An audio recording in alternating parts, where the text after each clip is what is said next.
Have you ever been to a family event or event in general where people are just playing cards and you're just the odd man out? So I'm here today to help you try to learn how to play poker.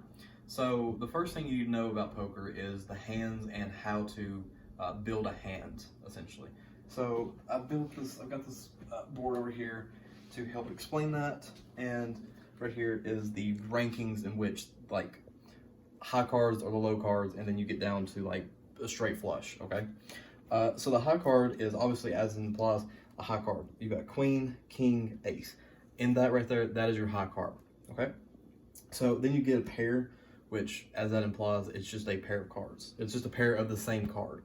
So two jacks, two queens, two aces here. And let me go ahead and explain this. In poker and in cards in general, there is 4 different suits. You've got the heart, you've got spades, you've got clubs, and you've got diamond, okay? So that's your suits. And then when you get down to here, you have 2 pair, okay? So now you have 2 8s, 2 4s, 2 9s, 2 6s, 2 jacks, 2 kings. Doesn't matter what those are just your pairs. And then you get down to 3 of a kind. So in this case, it's literally, as the name implies, 3 of a kind. 3 2s, 3 9s, 3 10s, okay? And that doesn't matter, it could be 3 aces, 3 kings, 3 anything. A straight is, as you can see here, it is one is ace 2 3 4 5, and that's just 1 2 3 4 5, or 4 5 6 7 8, or 9 10 jack queen king. So the thing about this is they do not have to be in the same suit at all. They're just 1 through 5 basically. Then you get down to a flush, and this is unique because you do not have to have them in any sort of kind of order at all. They just have to be the same suit. So in this example, 3 6 5 king 8. There's no pattern at all to them. They're just the exact same suit. As well here as the ace queen 8 4 3. No pattern there at all. And then you get down to the full house. The full house is 3 of a kind plus a pair. So you have 3 2s plus a pair of 3s. You have 3 10s and you have a pair of 9s. You have 3 kings and a pair of jacks, okay? 4 of a kind, as the name implies, it is 4 of the same card. So you have 3 4s. You have 4 queens. You have 4 aces there, okay? And then you get down to what is known as a straight flush, okay? So a straight flush is literally a mixture between a straight and a flush. It is right here 5 6 7 8 9, but they're all the same suit. So with that being said, this right here, for example, 6 7 8 9, all the same suit. 10 jack queen king ace, all the same suit. Let me put that down. And that is also known as a royal flush. Okay. So in a normal game of poker, the next point I'd like to make is the flow of the game, okay? So the flow of the game is you're going to have a deck of cards, obviously. You're going to shuffle them up like so, or any way really, it does not matter. The dealer would not deal the first card to himself.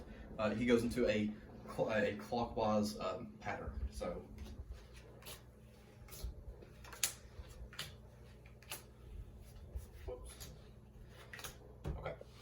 and then everybody be looking at their cards and just looking to make sure, okay, is this the cards that I want?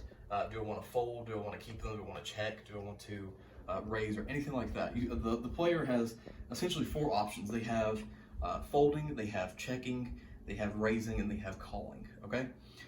So calling is where you match the bet that somebody has just made. So for example, let's say this person right here, they met, or they had a $100 bet, okay? So let's go ahead and say he has $100, he's put down $100, so he has raised. This person right here could call, and he would match that $100, and let's go ahead and say this person right here, they raise. So normally the house rules are you cannot go like $101. That's just absurd. So what you would do is you'd make it double. That's what most casinos do. That's what most houses do. They make you go double on your bet. So this person would have to do a $200 bet, and then they would have to go back around and match that. So after that, you would go into what is known as the flop. So the dealer would burn 1 card, and then he would go into 3 cards, and that is known as the flop. So after this, the players can either go into checking, folding, flopping, or raising or calling or anything like that, and that can be done at their turn.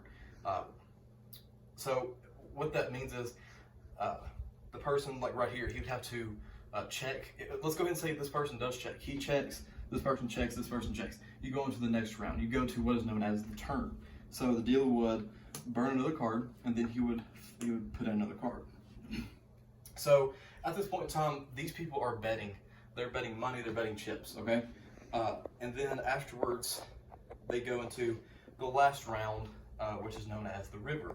So you burn another card as a dealer, and then you go into the river, okay? So this whole entire time, these people are trying to think and try to deceive their opponents at the exact same time.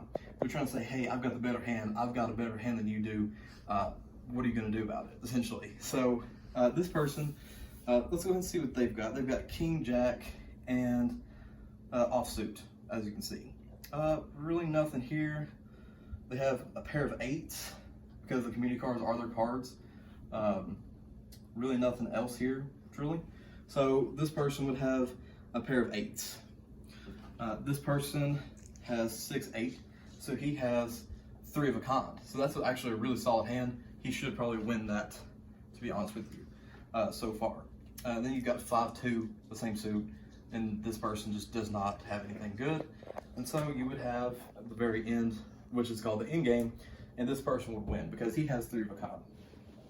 So thank you for watching. I hope you've learned a little something today, and thank you.